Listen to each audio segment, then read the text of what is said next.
Hi, my name is Patrick Caruth, President and Headmaster of the Bear Creek School. I'd like to welcome you to Tools for Success.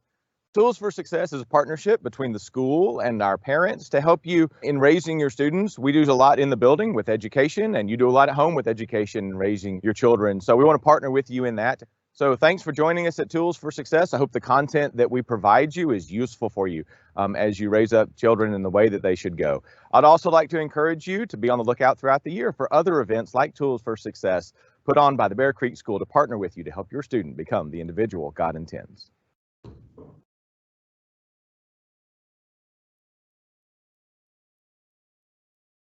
Good morning. We are so glad you are joining us here today. My name is Rachel Urban, and I am the preschool division head here at the Bear Creek School. As Patrick just had in his intro video, we hope you've been able to join us for tools events this year. If you were unable to come to some of the other tools events, we would encourage you to check those out on our website, where we have the recordings of those tools events. And we hope that you would join us for ones in the future. We'll have ones next year, and so we hope you join us for those as well. So be on the lookout for information about those as well.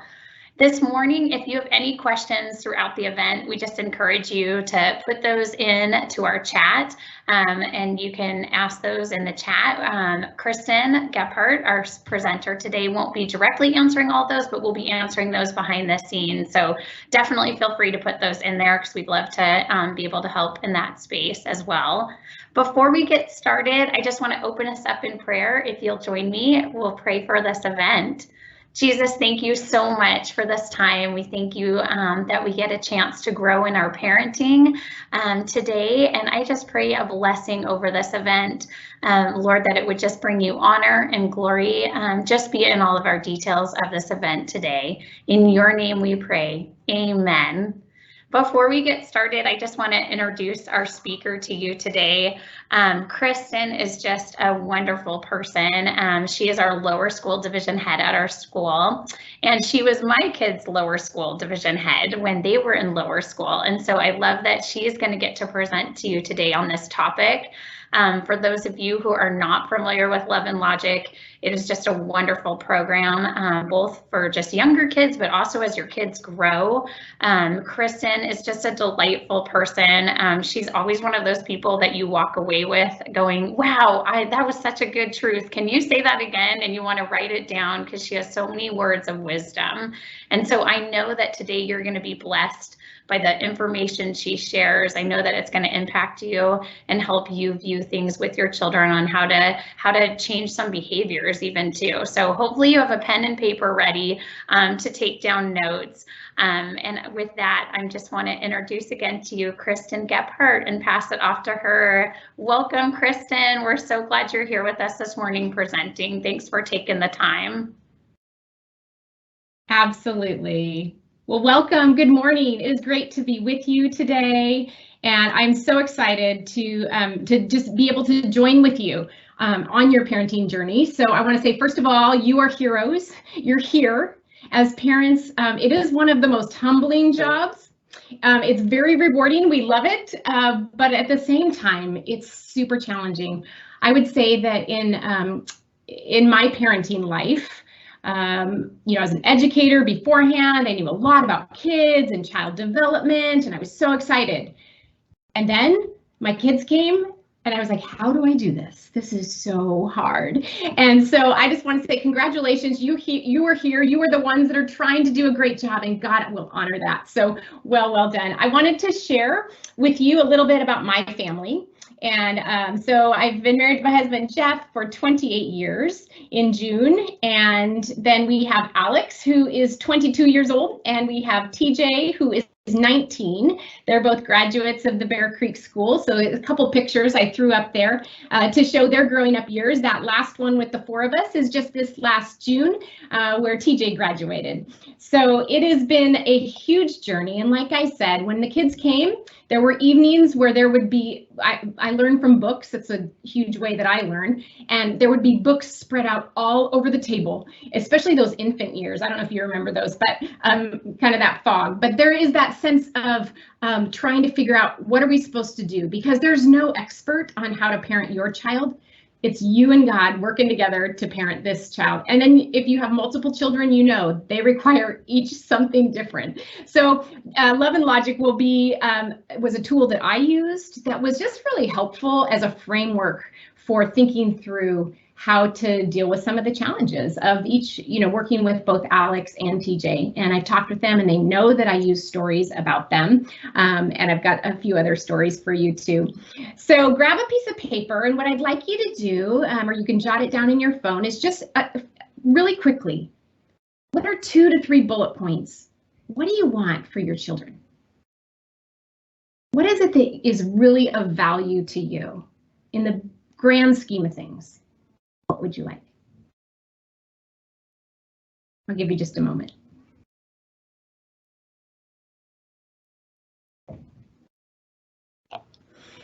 Well, we can throw up that next slide, Pete, and I bet there's some of you that have these things that are on there. Feeling loved, being responsible, having confidence, having motivation. What are some other things that you might have put on that list? These are common ones when I give this talk that pop up on those lists. And then when we really think about what type of parent really fosters these things in kids. Because I know that that's where our hearts are. Our hearts want to deliver on the grand outcome we have for our kids. And so I like to categorize, and it's been categorized, there's 3 different types of parenting styles. There's the helicopter parent, which I'm sure you've heard, and I guess there's a lawnmower parent. I don't really know much about that definition, but the helicopter parent is really that parent that that swoops in and makes sure that everything is going okay for the child. Really, really down on the ground with them. The analogy I like to use, and I think that's appropriate, in some ways we have to be helicopters for our kids. We have to clear the road for them. We don't let our toddlers just walk outside without instruction until we feel comfortable with them being outside, where there's traffic or there's, other things that they can encounter. We don't want them to be in danger, but at some point we have to hand over the responsibility to them. And so long term, we don't want to be a helicopter parent. In those certain areas, yes. And then there's the drill sergeant. And the drill sergeant parent, they're the ones that are tight control. And I think we find ourselves in all of these at some point. But the drill sergeant are those that are just like, it's my way or the highway, like no choice. And so you can see where that could go sideways as well, long term, if we really want our kids to develop responsibility and have confidence and be motivated independently. And then there's the consultant. That's where we want to be long term. We want to be those consultants, the coaches, the ones that have the relationship where our kids would come to us for wisdom. And I have to tell you, as a mom of young adult men, there are different seasons where they will come to us more than others. And as they get older, it comes back around, and you're developing that. I'm in the process of developing that adult friendship, and it's really a sweet thing when you start to have those moments. So Love and Logic has it's a technique that really pushes us towards proactive, respectful, and loving ways, so that we can raise these responsible children, so that they can be ethical and caring, that they're prepared to make positive contributions. At the Bear Creek School, we say that we want to raise kids that go out into the world with wisdom, compassion, and courage. So those live a virtuous life. And so this technique allows us to do just that. There's a lot of parenting thoughts around making sure our kids are comfortable and feel good about themselves, which are all good things. But the research has really proved that actually self-confidence is built through the struggle. I don't know if you've ever met those people in your life that are really, really wise. Oftentimes they've gone through some tough things. And so not that we would wish tough things on our kids, but there are struggles, there are little bumps along the way that we want to help them push through so that they can grow in that self-confidence. We want them to be able to solve their own problems with our loving guidance. We don't want to abandon them by any stretch, but we definitely want to give them guidance and sort of prop them up and check in on them as they're trying out these new strategies. So I love the phrase, preparing the child for the path, not the path for the child. Again, in those developmentally appropriate ways.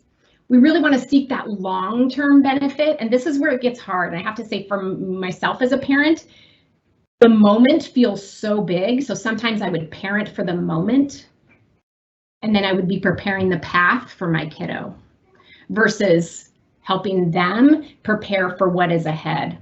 So it's that short-term versus long-term thinking. What's the long-term benefit? If I make this parenting choice, is that going to help them down the road, or only for today, or only in this instance? At the Bear Creek School, we like to talk about our instruction as trying to teach things, learning that transfers. So yes, like this reading strategy is amazing for this book, but all other books too. And so we're really teaching a thinking pattern, and that's what we're doing in discipline. We're trying to train a thinking pattern for our kids, developing that within them. So I want to normalize misbehavior. There are some developmental places where kids are going to misbehave, and then we get into this misbehavior cycle. And I have a little chart up here that just shows what happens when kids make decisions that are unfortunate. So you'll see that they come up with that, there's that, they misbehave, and then the adults in their lives respond to it in a negative way. They're pushing those boundaries. And then what happens is the child's focus then is not on their choice, but it's on the adult's misbehavior, or it's their anger, or whatever it is. So that view, the child then focuses on that, and then they start to feel unsafe, and then they misbehave some more, and it just gets in this negative cycle. I was just speaking to a MOPS group a couple weeks ago, and we were talking about how God uses our kids to grow us up. And so in those moments where our children are misbehaving, sometimes our own immature responses come out. And I have to say, this is where having a friend or a partner to talk through your struggles can be really, really helpful. I remember oftentimes, I'm just a deep feeler, so oftentimes in the middle of struggle, my husband Jeff would say, Kristen, don't take this personally. Don't take this personally. This isn't about you, even though I would feel like they were just trying to get me, you know? And so I would be in this emotional space. I'd feel anger, or I'd use a tone. I was raised in a family a little more drill sergeant like, and so big, loud voices, and so you'd match the voice, and so we bring our own experience from our families or from our culture around us into our parenting. And so that misbehavior cycle can be perpetuated by my own immaturity. And so the more we can allow our kids or each circumstance to grow us up, then it's a benefit to our kids. The healthier we can be as parents, the more health we can pass on, the more we can experience love, and in a loving community, we can then pass that on to our kids too. So I just want to normalize the fact that kids are going to misbehave. It's going to happen, and it can be immaturity, and it often is sinful. It's just selfishness, and we have to help kids learn about what is appropriate and what is not. And some kids are tougher externally than others. So some of our extroverted children, they will, in order to think it and feel it, they have to say it and experience it out here. Some of our more introverted children, they may struggle with more internal things, being secretive or deceptive, or not sharing the truth necessarily, because that's more of an internal struggle. So every kid is different, and but I want to tell you that it's just normal. It's immature. It's young. So what we want to do is we want their view to be of authority to be really high. Actually, adults in my life, they help me, they watch out for me, they're helpers. I'm not to hide from adults when I do something wrong. Or am in trouble, but I actually want to go towards the adults in my life. So that's the view that Love and Logic takes. There are two basic rules of Love and Logic. Number one, adults set firm limits. This is what we've been talking about. They set firm limits. There's not anger, there's no lecture, there's no threats. And so that's the first rule. And then the second rule is basically when a child causes a problem, the adult gives it back to them. in loving ways. Whew, this takes us being in a really good space, doesn't it? So to hand it back to them and say, gosh, you know what, this behavior is not appropriate, and we're going to do something about it. And then I put in there, because I think this is hard, especially if you are a big feeler and you are so connected in a heart way, in an emotive way to your kiddos, not to take it personally. Again, they're trying to work something out. I don't know if you remember back when your kids were teething or just about to crawl. I think this is a great example, because oftentimes they're super grumpy right before they're pushing through some developmental milestone. And so oftentimes when they go through a little period of being fussy, whiny, frustrated, they're trying to learn something. And so if we can have that perspective as the adults in their lives, then we have the opportunity to help them through this developmental space and be that nurturing authority figure and guide for them. All right, well, what we're going to do today is I'm going to walk you through a playbook. But before we do that, I have the privilege of introducing to you one of our teachers, and her name is Jenny Shimada. Jenny is a graduate of SPU. She's been an educator since 2002, and she's taught at the Bear Creek School for over 13 years, both grade 1 and kindergarten. Her own children are still here at Bear Creek. She has a junior and a sophomore, and they've been here since they were in kindergarten and pre-K. And a fun fact, I know our gala is about to kick off here next weekend, but she got engaged during the school auction in her first grade classroom. So pretty fun. And we are so excited to have Jenny share with you a little bit about love and logic in the classroom. Welcome, Jenny. Thanks for being here this morning. Thank you so much for having me. I just would like to begin by reading and sharing our mission statement, the Bear Creek's mission statement. Our mission is to provide a high-quality liberal arts education in a nurturing environment that will enable each student to become the individual God intends. Providing a nurturing environment in which students learn is extremely important, and teaching with love and logic integrated into our daily interactions with our students creates a loving, caring, and empathetic classroom culture. Love allows children to grow through their mistakes, and logic allows them to learn from the consequences of their choices. The keys to implementation are empathy and communicating that you care for and value the other person. Love and logic allows children to feel freer and at ease in the learning process because it's rooted in love. In addition to love and logic providing a nurturing environment, it also helps children become that individual that God intends. It encourages students to become independent, responsible, and confident individuals as they're given the freedom of choice. It also empowers students to be problem solvers, as Kristen had mentioned. A child might hear the following response when bringing a problem to their teacher. Well, what do you think? What do you think you can do? Or let me know how that works for you. Finally, teachers can guide students in finding out what works for each individual by knowing their students' personalities and their interests. So what this might look like in a classroom, I teach kindergarten, so some of these phrases might just be in our daily interactions. Something like, I'll continue reading when all eyes and ears are on me. Or we'll walk to recess when all voices are quiet. It might be something like, feel free to take a seat at your desk or remain here at the carpet as long as our voices are quiet. Or it might be, you can either choose math to work on your math or your reading before the bell rings. It's your choice.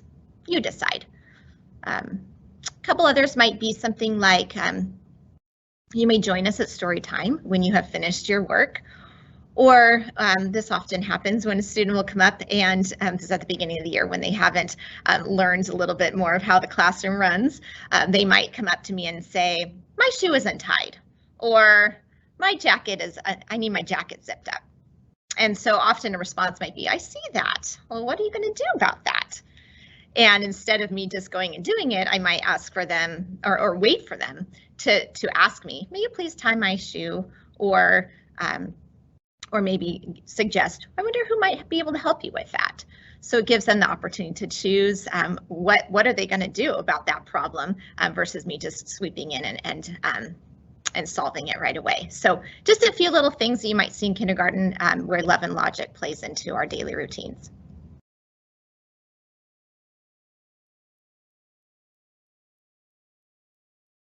Thank you so much, Jenny. And we'll have, so just think through those scenarios and what sounds familiar in your house. And as I go through this playbook. So we're going to go through the steps. There are 7 basic strategies to this technique called Love and Logic, and you can go onto their website, loveandlogic.com, and they actually have quite a few examples and resources there for parents. They have specific books that are written for specific developmental spaces, even Parenting Love and Logic for your teenager, that can give you just some more ideas for application too, if you're interested. But I'm going to share with you the 7 basic strategies, and let me just run through them quickly, all 7, and then I'll hone in on each one. Strategy 1 is leading with empathy. Strategy 2 is the uh-oh song. Strategy 3 is neutralizing the argument. Strategy 4 is enforceable statements. Strategy 5 is giving choices. And strategy 6 is giving consequences, coming up with consequences. And strategy 7 is restitution. So let's go back to the first one, leading with empathy. And leading with empathy goes back to that principle. We are really, whenever there's a scenario, we want them to know that we are on their side. We want to connect with our kids. We want, they're often needing something beyond the presenting issue. So it may be a specific conversation that they're having with you about, they don't like the food that's on the table, but what are they actually needing? What are they actually needing? We want to be that healthy authority. So rather than creating an argument over that food that's on the table, or the choice about how many times they can buy lunch at school, things like that, we're going to come up with solutions that will help solve the underlying issue, meaning I am for you, and we're going to work together as a team. So that's leading with empathy. Again, it's that love part, it's the nurture, and that's key for us. I'm going to lead with empathy. Oh, wow. Which leads to the second strategy. And the second strategy is coming up with a phrase that allows you to do some thinking. And they call it the uh-oh song because in a lot of families, it's just predictable. It's predictable for you as the parent. It's predictable for for your kids. And they just know that when they hear that phrase, ooh, it's something, a problem has been identified. My mom, my dad, they're on my team. And so they use the uh-oh song, and they'll say, uh-oh.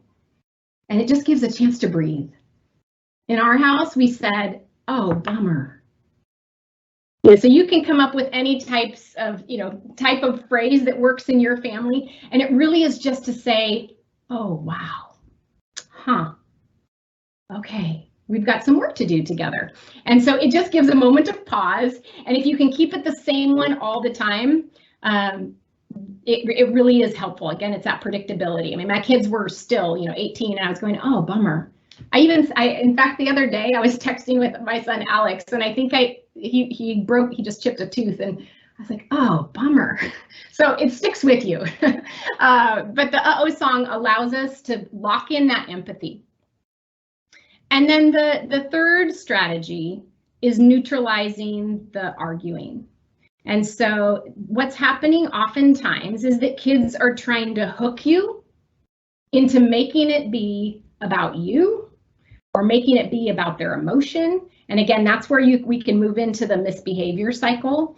And so when there's something big happening, either they're blaming you and it's about you, all of a sudden it's about you, or if you have preteens, they might be working on perfecting the eye roll.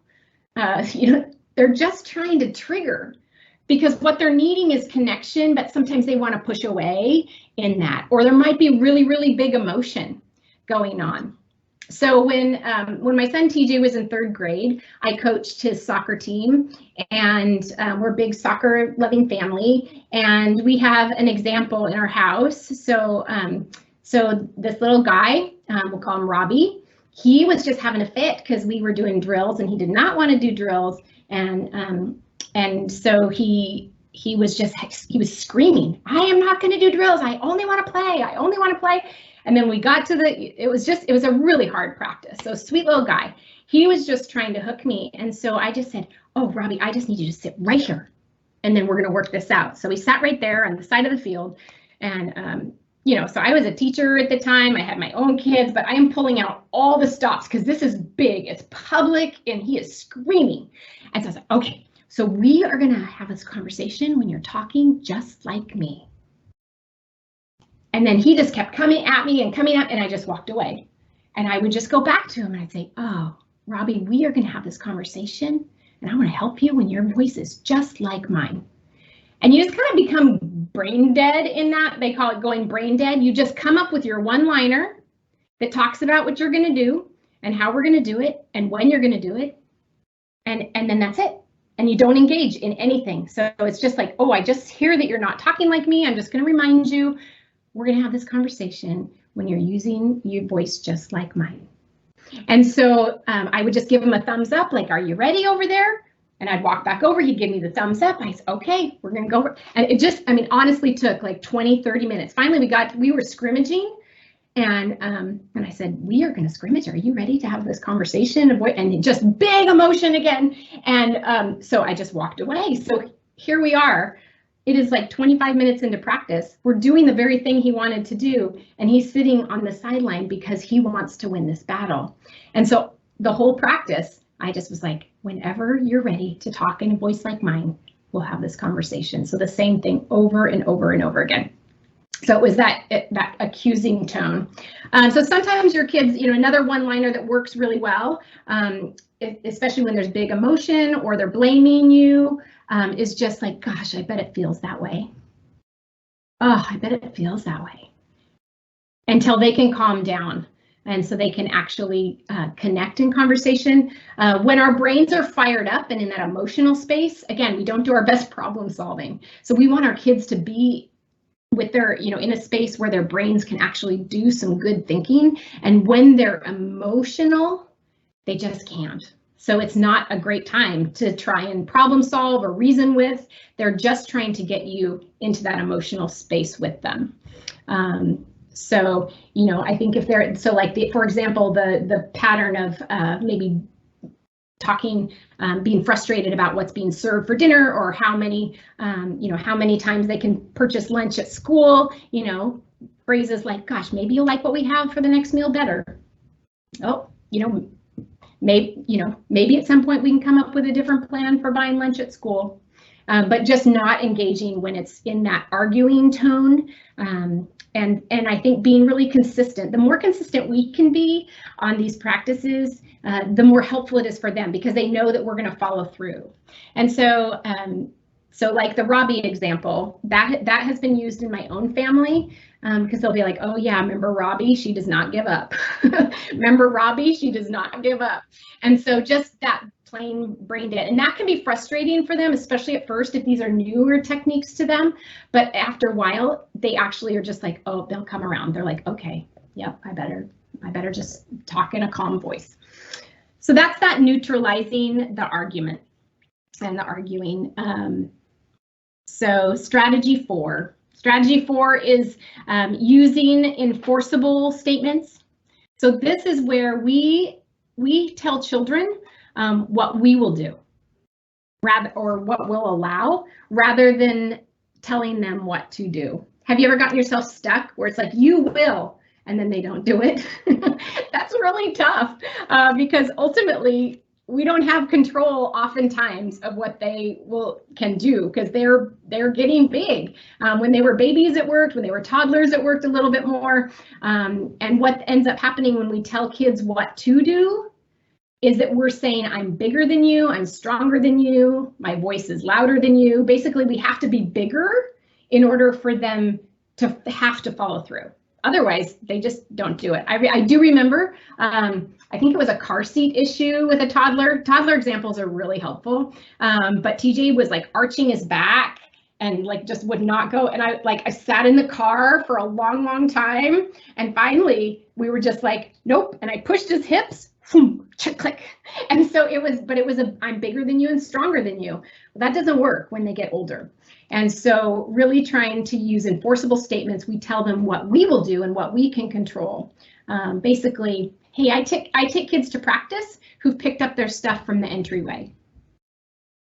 Yep, I'll take you to practice as soon as this, kids that have their stuff picked up from the entryway. And so those are enforceable statements. I give allowance to those who finish their chores. I keep the toys that I have to pick up. Feel free to keep the ones that you pick up. So that idea of us giving them the power to do what it gives them an in. It gives them a way to partner with us. Because you've only said what you're going to do. So the battle isn't about what they're going to do. The battle is about they have to decide within themselves, okay, if I want to go to practice, I've got to pick up my stuff from the entryway because she's in charge of her and she's not taking me until I do that. So I think, I'll listen. That was that enforceable statement that I used with Robbie. I'll listen as soon as your voice is calm, just like mine. I lend for a teenager, we let kids borrow the car who have, made a deposit equal to the insurance deductible or, whatever your family rules are, like as a way of connecting in with their responsibility. Breakfast is served until 7:30. Get all you need to hold you till lunch. Breakfast things get put away at 7:30. So, my car is going to leave at 8 o'clock. So, I do have to say that as kids get older, this takes some creativity, the enforceable statements. Brainstorm with your network. What are things that you guys say that, how do you do this? Because I think that's really important to try and point to what are the things that I can control. When we think about our words, there's lots of different ways to say things. And so Love and Logic has, they call it turning our words into gold, and it's enforceable statements that we use. So instead of saying things like, hey, please sit down, we're going to eat now. Hey, we're going to eat as soon as you're seated.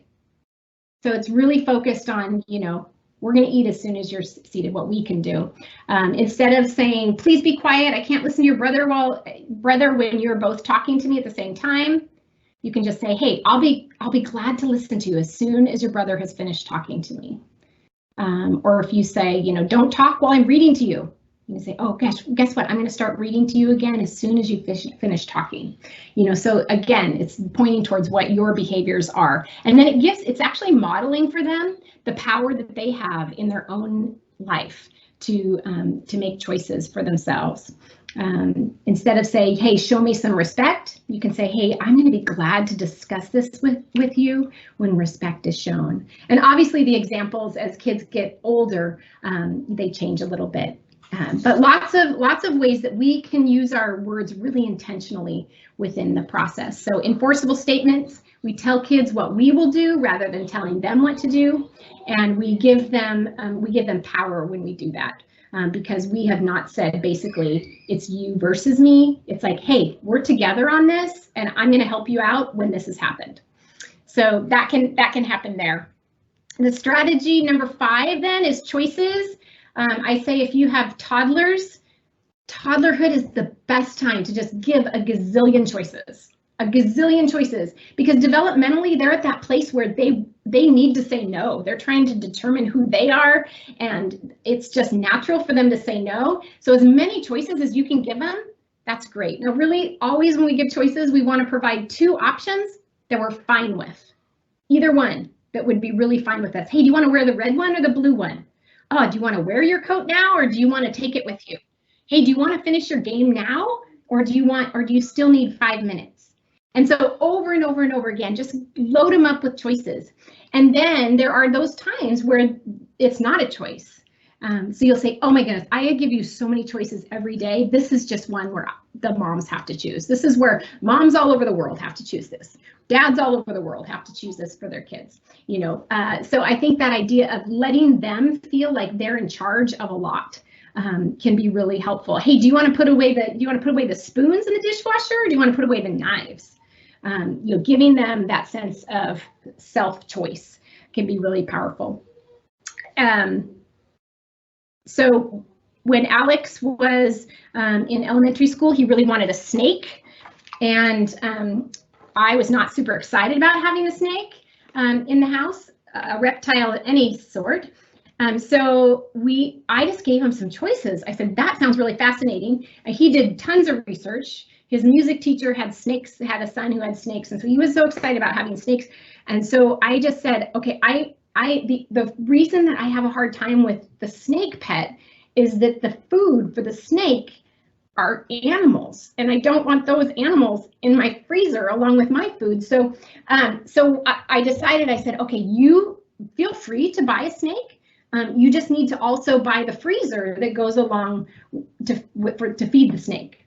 So needless to say, that was a really expensive venture, and it was taking a long time to save money. So they settled on a gecko, which needed crickets instead of rats. So that was or mice.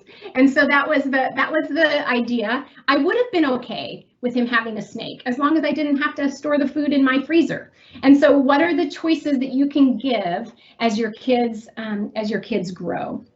That's an example from our life.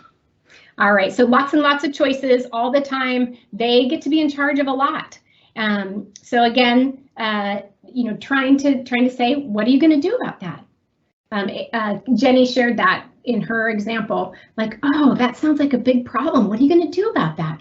Oh, lots of choices. So I think there's the opportunity, and I've used this over and over and over again with my kids, but sometimes when they can't come up with their own solution to a problem, we've given them lots of choices. They know that there's lots of ways to handle things. There's not just one way. When we've given them that, they have a foundation for then problem solving on their own. So when they come up with a problem that's happened at school, to be like, oh my goodness, that sounds like a really big problem. What are you going to do? It's really being empathetic to them. It's saying, gosh, wow, okay, wow, that's a big one. Let's I want to work with you on this, and having them come up with what they're going to try, and giving them the opportunity to talk through some of the different options. Oh, that's a good idea. You could try that. Anything else you might try? Again, to give them that sense of like, wow, there's many different ways to respond to this that might work out positively. And then to be able to say to them, are you going to try that one tomorrow? That is a great idea. I'm going to check in and see how that went. And your focus is not so much on the issue itself, but on their handling of the issue. And so you're reaching back around, you pick them up from school. How did that go today when you were going to have that conversation? I'm so curious. How did that go? Oh, great. Or, oh, it didn't happen. Oh, okay, bummer. What happened, And so the focus is on really trying to give them a sense of self-confidence that they can make positive change in their life. Sometimes kids will often say, I don't know what I can do. I don't know what I can do. And that's where we say, hey, do you want to know what some other kids have tried? My kids make a ton fun of me a lot because we use that so much. So they have a little motion for it. Now, once they were teenagers, it's very embarrassing. But they'll say, want to know what some smart kids do? And I've never said smart, but I would always say, hey, you want to know what some other kids have tried? Want to know what some kids try? Want to know? So could I give you some ideas?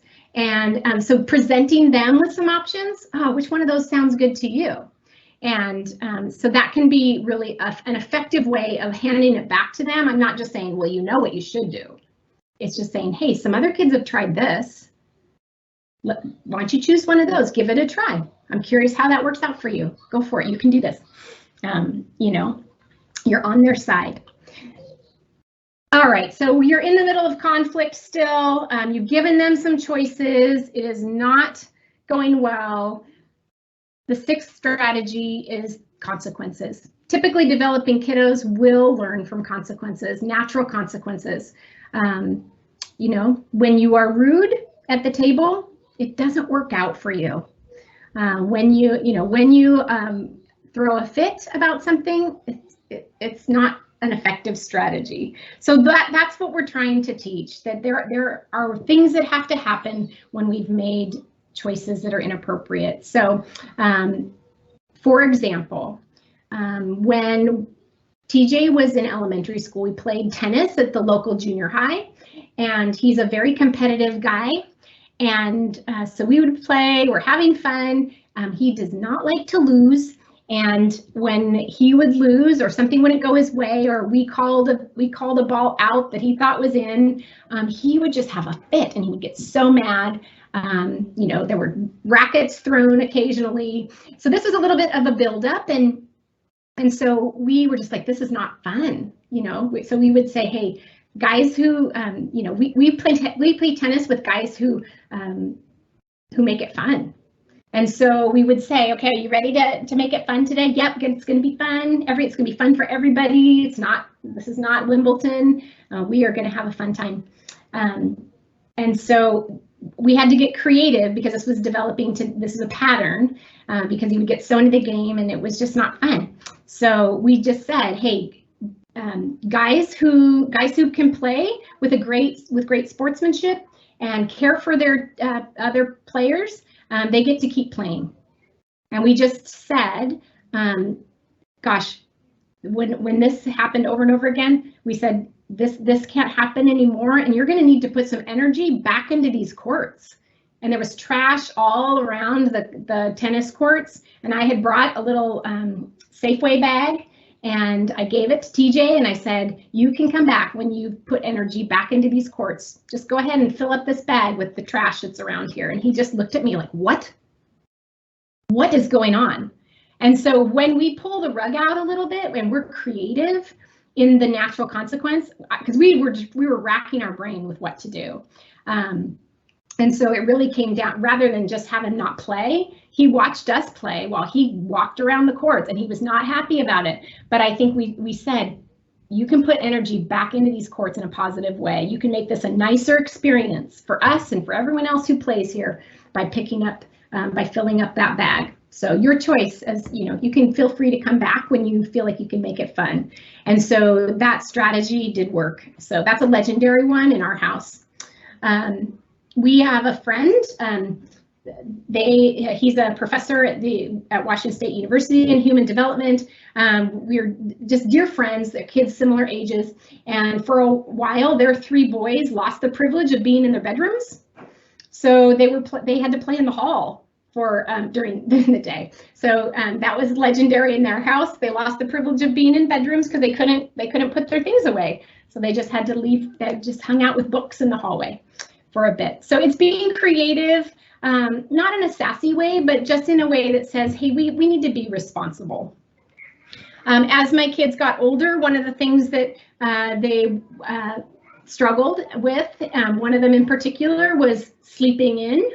And so, you know, I'm not sure what age your kids are, but sleeping in, we had to do some strategic training.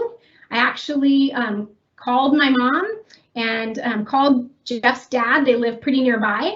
And I said, hey, if the boys call you because they need a ride to school, this is when they were in middle school, so old enough to stay home by themselves. I said, feel free to say yes or no if you're able, but don't feel obligated. And I would just ask that you not really talk to them about being responsible, or just kind of, you know, just facilitate your own relationship with them, and I'll deal with the content, because we're just trying to work on this issue, because everyone knew it was kind of notorious in our family. This is an issue, sleeping in. And so we just stopped being their alarm clock, and they would call a grandparent, and they have really great relationship with their grandparents. And so we'd be like, gosh, how are you going to pay Nana back for driving you to school? So they did yard work for Nana. And so it was, it's being really creative in the consequences. Sometimes you can't do it in the moment. So just delay it and just say, gosh, so sad. Hey, I'm going to do something about this, but just not right now. oftentimes we feel like it's urgent and we need to say it really quickly and we need to give them a consequence right away. Sometimes that we get in trouble that way because we're not doing our best thinking. And we sometimes will say, well, you are grounded forever, you know, almost, right? Like we create a consequence that's way too big. So I think we just say, I don't know. I don't know what's going to happen, but we're going to talk about this later. I'm sorry that happened. That's a bummer. And so oftentimes handing it back to them can work too as a consequence. Oh man, I just don't know how you could put energy back in. Do you have any ideas? You know, some kids decide to do some weeding. Some kids decide to pay for a sitter so your dad and I can go out. It's just like, that is really draining our family energy. How are you going to put that back in? My sister has probably the cleanest baseboards of anybody I know. And that's because it was when her kids were young, it was one of her go-to chores. It's like, oh man, you can put energy back in. And if they couldn't think of something, they knew they better think of something quickly to do, because otherwise they were going to be dusting baseboards with a sock. So being creative about how to help kids go, gosh, you have to put energy back in. There are natural consequences. When we're rude to somebody, we come back around and we say, I'm so, so sorry. And then we often, in order to fully repair, we have to really think about how could we care for that person as a way of making that restitution.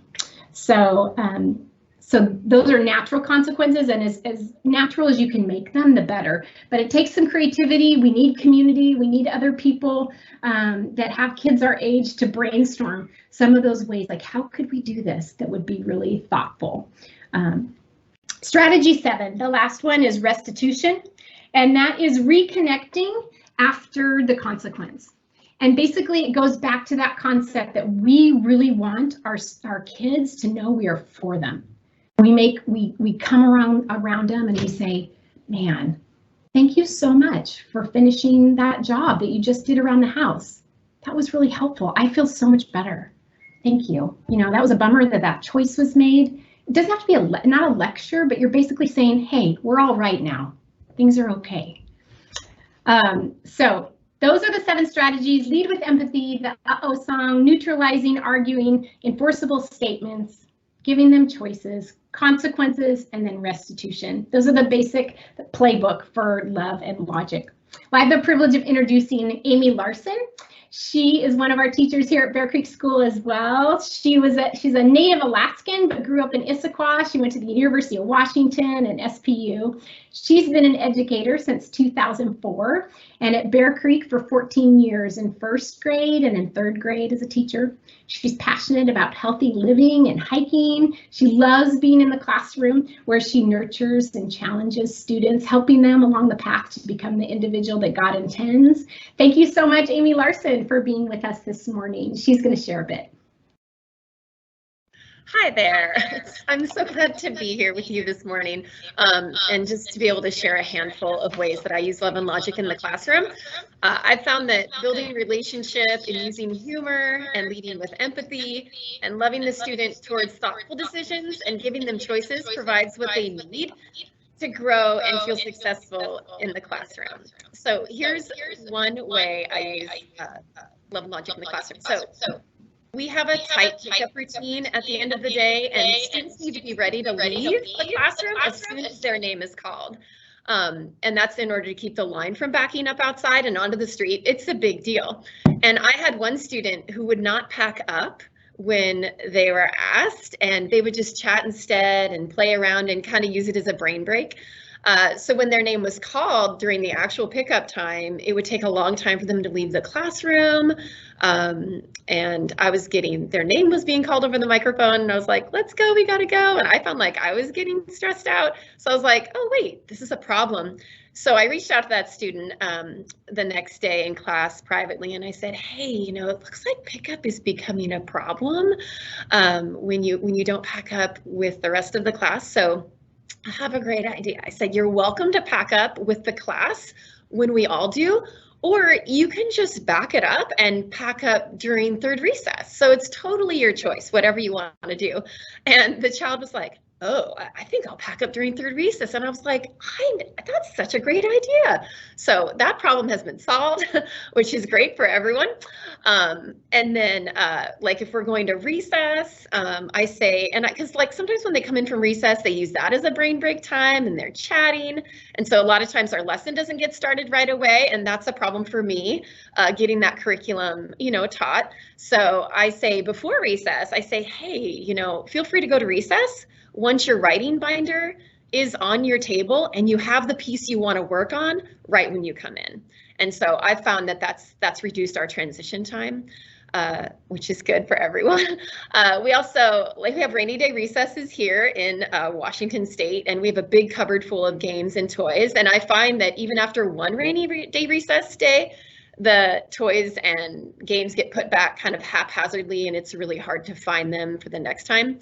So I've gotten in front of that this year, and I say things like, hey, you are welcome to use any game or toy in our rainy day recess cupboard, as long as they're cleaned up and put away properly the next time. And they'll be able to be used the next time if we do that.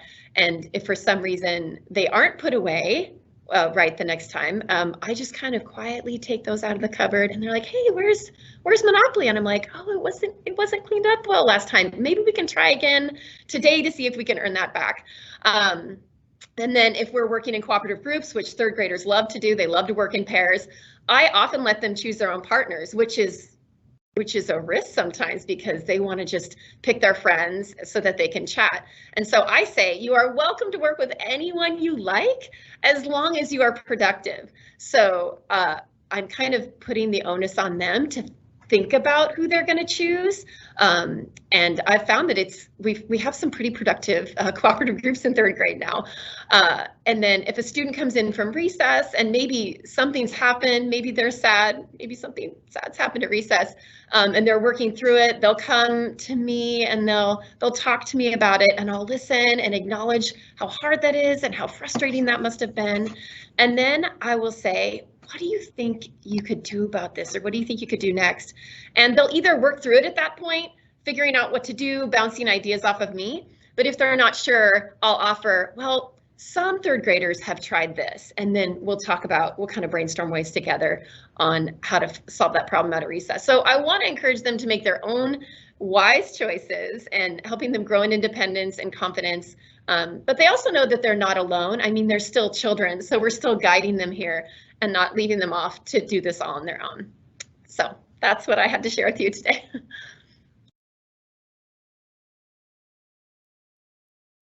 Thank you so much, Amy. And I have to say, when I walk around in classrooms each day, it's amazing how effective it is when we do hand choices to students. So let me share a few last love and logic pearls that I think are valuable. Love and logic really guides children to solve their own problems. It gives them routine responsibilities, and then it really doesn't let whatever the issue is divide us and become a problem. If you sense that there's something going on and something is dividing you, do some creative thinking behind it. Use some of these strategies to try and tackle it so it becomes about helping your child versus just this issue getting in there. It could be homework as an issue. Sometimes that becomes a battle. Whatever is the battle, let's try and get underneath it. And then praise, praise, praise. When your kids do solve a problem independently, or they are able to follow through on a consequence with a good attitude, praise them for that specific work. You are becoming a problem solver. Oh my goodness, you are so responsible. This is demonstrated when you bring your homework back and forth like that. Way to go. You're putting your own homework back in your backpack. Oh my goodness, that must feel so good to be ready and responsible. And then slow down. Sometimes we want to just move too quickly because we're feeling heated and in the moment. So give yourself a break, give yourself some space, slow down until you can really use your eyes and your words in an intentional and thoughtful way. And then focus on your child's strengths. Sometimes the weaknesses are really revealed in these misbehaviors, those areas where they're struggling. And so we can get really focused on, oh, that's not happening, or that we start to worry or fear. But God has also embedded within your child amazing strengths. Where are those sparks, those things where they naturally flourish, and how do we support those pieces in their life as well? Let's support and shore up those areas that are stretches, but let's really help them shine in those areas that bring them true joy and delight. Well, thank you for spending this time with me. It's a privilege and an honor to have your attention. So thank you for joining us, and hopefully you were able to grab a couple nuggets there. And I would like to, at this time, turn things back over to Rachel Urban. Thanks, you guys.